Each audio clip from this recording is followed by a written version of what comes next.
Mónica González, soy de México, de la Ciudad de México. Soy mamá de 2 muchachos ya adultos. Yo llegué a este país para darles una mejor vida a mis hijos y a mi familia que dejé en México. Yo soy sobreviviente de asalto sexual y violencia doméstica. El pensar que muchas veces cuando pasamos violencia doméstica no queremos hacerle daño a nuestro abusador, ¿verdad? A pesar de que ellos nos han hecho bastante daño. Realmente el machismo yo creo que yo lo describo como gente, ni ellos mismos se quieren. El macho es una persona que debería ser responsable con su propia familia. Eso es ser un macho, responsable en casa, con sus hijos, con su mujer. Porque estas personas que nos golpean y se creen machos, no lo son. Son unos cobardes. I'm Bianca Garcia, I'm 24, and I'm a drama major with an emphasis in play development. Machismo is a Latino term used to describe like very old school ideologies that exist in a lot of our abuelos and abuelitas households, wherein like the man is the breadwinner, he doesn't cry, he doesn't really show very much emotion.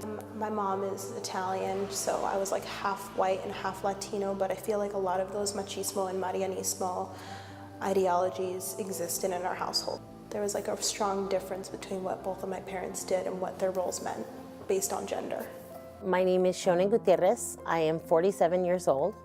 So machismo to me is, machismo to me has always been a negative, had a negative connotation where it was men being in charge, very patriarchal, very misogynistic, I'm the man, and it was very oppressive. My father was oppressive. There was abuse, there was physical, there was sexual abuse, there was control over my mother. So I would say that my father definitely did have machismo traits, which was interesting because he still told me that as a woman, as female, I had rights as a woman, although they were not necessarily displayed in my household. En el 2010 aquí en la organización se abrió el primer entrenamiento de asalto sexual. Participamos 24 mujeres.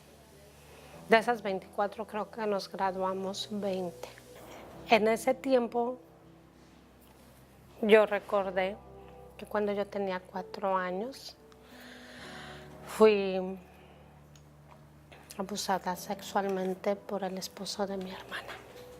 Yo quería hablarlo, yo quería decirlo, porque a la vez yo pensaba que esto era normal.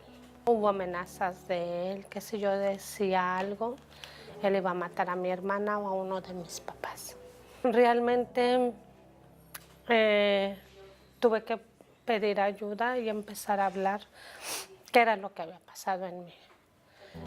Él hizo lo que quiso, hubo penetración.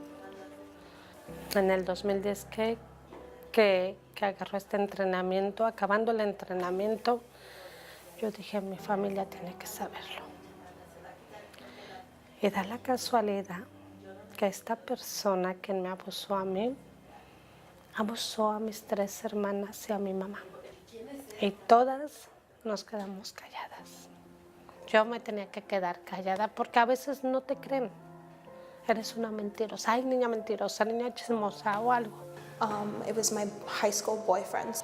It started with a lot of emotional abuse, like slowly I lost all of my friends with him. Usually when there was like an abuse aspect, it was under wraps, you know, like he would twist my arm under a table if like I said something that upset him, or he shoved me down a staircase, he would shove me into walls, just a lot of things that weren't in front of everyone. And my 19th birthday was the first time that other people saw it.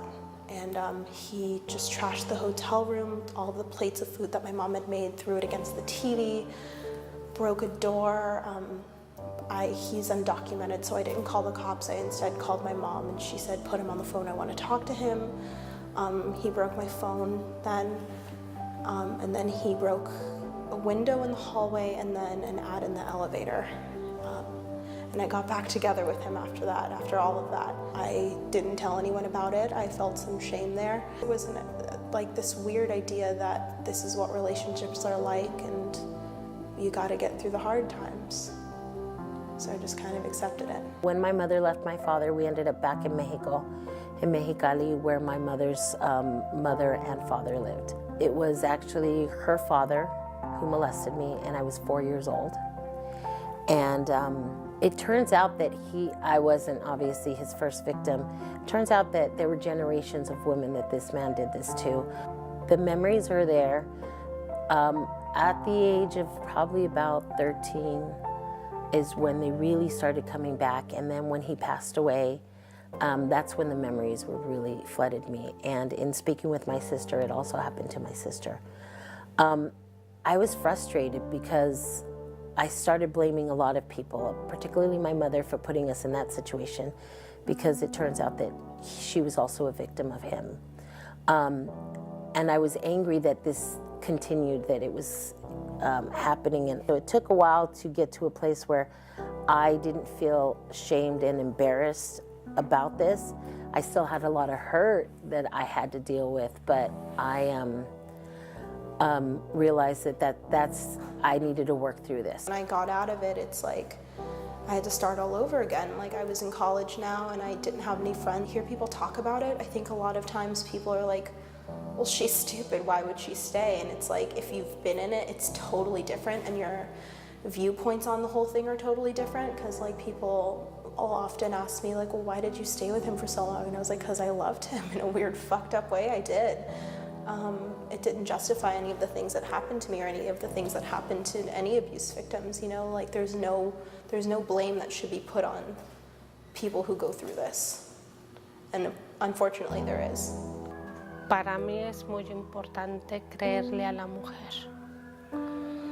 Y es lo que hacemos en la línea de asalto sexual, que si alguien llega o alguien habla, es escucharla. Y de verdad escucharla como me escucharon a mí, como me apoyaron a mí. De ahí ya cuando las escuchamos, ellas están un poco más tranquilas, les preguntamos si ellas quieren seguir pidiendo ayuda, quieren hacer un reporte de policía, si ellas quieren hablar con una consejera o con nosotras mismas del personal. Ellas pueden hablar con quien sea. Todas las del personal están certificadas en la línea de asalto sexual. Con quien ellas se sientan cómodas, ellas pueden hablar. El quedarnos calladas es como darle más al abusador, como más fuerza, más poder contra nosotras, porque no decimos nada. The best advice I can give somebody that's suffered any sort of abuse and oppression is to seek therapy. And even if it's not in conventional therapy, but seek that community that you can talk with comadres, you know, friends. There's nothing that goes on in this world in your life that you cannot get through. Nothing.